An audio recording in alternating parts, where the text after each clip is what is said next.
Over the past year, Rhode Island's unemployment rate has gone down nearly a full percentage point, but with 28,000 claims to process every week, the state is still overwhelmed.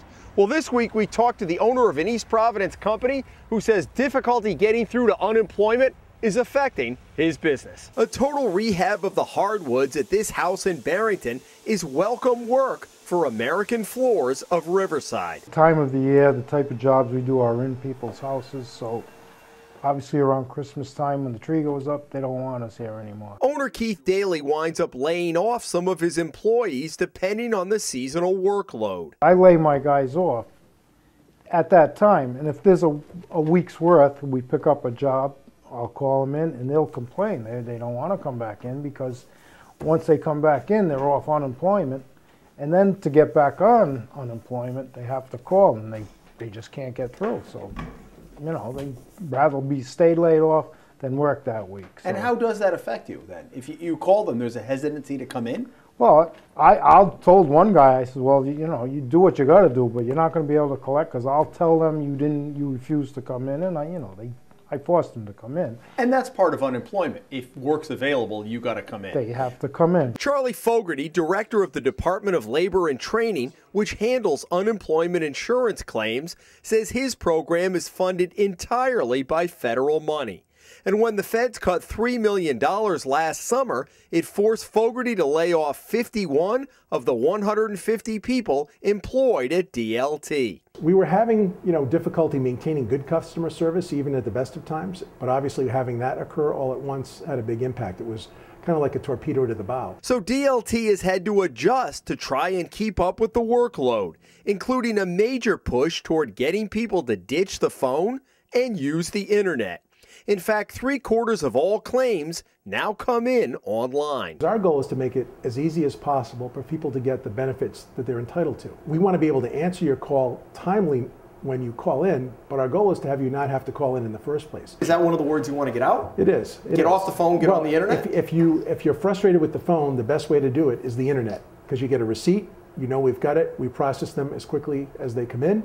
We're not up to where we need to be, so I'm not saying it's going to get done tomorrow, but it makes it a much more efficient system. That's what Daly told his employees. I said, just go online, it'll be easy. He said, no, it won't, because when you do it online, you're still going to have to talk to somebody. I said, no, you just fill it out, and then you collect. That's when he wanted to find out for himself. I laid myself off. Normally I don't, but I laid myself off, because there was no work, so I could.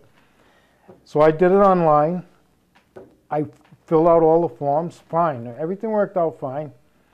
A couple weeks later, I don't hear anything. So finally I got a call, left on my machine, that when I got online, that my paperwork was filled, but I still have to speak to a representative. Please call this number. And the number I had to call was the same number they're calling. So the same number your guys are calling and having a hard time getting through. So it's not the special bat phone. No, there is no line. special phone. That's the number. So I called it and called it and called it, and they were correct. You can't get through. We understand it's frustrating. When you're out of work and you want to work and you're trying to get the money in and get your claim filed, we understand how tough things are. And I think the folks here are doing their best. They're working every hour, overtime, Saturdays. I'm a little concerned about burnout at this time because we've been doing this since October, but we are committed to making every change possible to make the system better. Keith Daly has a few suggestions. I did do it online. I thought it was great. I mean, you would have been happy to have it completed online. Sure. Why didn't they just say, do this online? That would have been fine. I would have went back online and completed whatever they wanted me to complete. Yeah. Matter of fact, I even went online. There's a little section where it says email me. I emailed them a story and what I was going through, and I couldn't get through. Still nothing. I never got a reply from the email. I know, so that would have been nice too. They could have did it all by email, by way of emailing. That didn't happen either. A DLT spokeswoman says there is sometimes sensitive information that should only be handled by phone. And while many people come to this Network RI office run by the DLT to learn and use computers, Daly says his guys are already up to speed. You got young guys who are familiar with the internet, yes, know what they're doing. It's not an aversion to technology. No. It's the same thing that you ran through. you apply online, but then there's another step that you have to take that you can't take. Because it tells you still have to speak to a representative. What's your message to the state on this? Just hire somebody to answer the phones. I think it'd be less stressful if they could speak to somebody. And it turns out some relief is on the way. Just this week, DLT announced it's going to bring back another 11 employees laid off last summer to help with the call load. We're looking at process changers, we're looking at technology, we're doing that, literally meeting every day to see what we can do. Things have gotten better, but obviously the customer service is not where we want it to be, where it needs to be, and we're going to continue to work on it until we get it right. Jim Hummel for the Hummel Report.